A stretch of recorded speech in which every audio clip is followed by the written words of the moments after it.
Apple Watch ပတ်တဲ့အချိန်ကျရင်သူ့ရဲ့ band size ကအရင်ရေးကြည့်ပါတယ်။ဘာကြောင့်လဲဆိုရင် Apple Watch ရဲ့အိုးရဲ့အောက်မှာရှိတဲ့ heart rate sensor သွေးထဲ oxygen level ကိုတိုင်းပေးမယ် blood oxygen sensor ECG sensor ဆိုပြီးတော့ဒီ sensor တွေပါဝင်ပါတယ်။အထူးသဖြင့်တော့အားကစားလုပ်တဲ့အချိန်ကျရင်လုံးဝကိုယ့်ရဲ့ calorie ကုန်ဆုံးမှုမတန်းတင်ပေးမယ် heart rate sensor က Apple Watch band ကမချောင်လုံးမကျက်လုံးမှသာလျှင်အကောင်းဆုံးအနေထားနဲ့တိတိကျကျအလုပ်လုပ်မှာဖြစ်ပါတယ်။ဒါကြောင့်လည်း Apple ကနေပြီးတော့ Apple Watch loop design နဲ့ band တွေနဲ့နာရီတွေမှာမယ်ဆိုရင်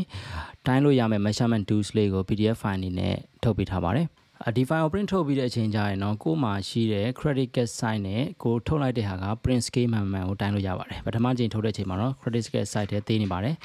ဒုတိယချိန်ထုတ်တဲ့ file မှာတော့ credit card size နဲ့ quantity ဖြစ်တဲ့အတွက်ဒီ file ကိုပဲအတည်ယူပြီးတော့မှသူ့မှာပါတဲ့ measurement tools လေးကိုကကြီးနဲ့ညှက်ပြီးတော့မှတိုင်းပါမယ်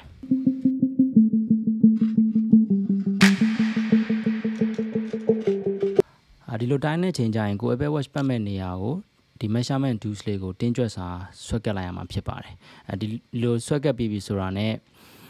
ခနန်းဖတ်တဲ့ကတော့ဒီမြားနေရာကအလေတဲ့နေရာခနန်းကိုအတီးရောမှာဖြစ်ပါတယ်တကယ်လို့ဂျားခနန်းနေရာမြင်းနေရာကိုရောက်တယ်ဆိုရင်တော့ငယ်တဲ့ခနန်းကိုပဲယူပေးရမှာဖြစ်ပါတယ်အခုပုံအနေထားရဆိုရင်တော့6ခနန်းကိုပဲအတီးယူရမှာဖြစ်ပါတယ်ကျွန်တော်လက်ကိုတော့ခုနတိုင်းကြည့်တဲ့အချိန်ကျရင်တော့7ကိုပဲယူရမှာဖြစ်ပါတယ်အခြား Apple Watch band design တွေကိုပတ်မယ်ဆိုရင်တော့ကိုယ့်ရဲ့လက်ကောက်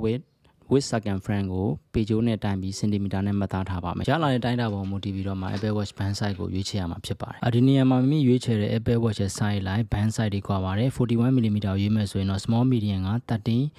cm နေစပြီးတော့ medium large ကတော့20 cm ထိအရွယ်ထိပဲရမှာဖြစ်ပါတယ်။တကယ်လို့ 45mm အရွယ် Apple Watch ကိုရွေးလိုက်မယ်ဆိုရင်တော့ small medium က14 cm နေစပြီးတော့ medium large က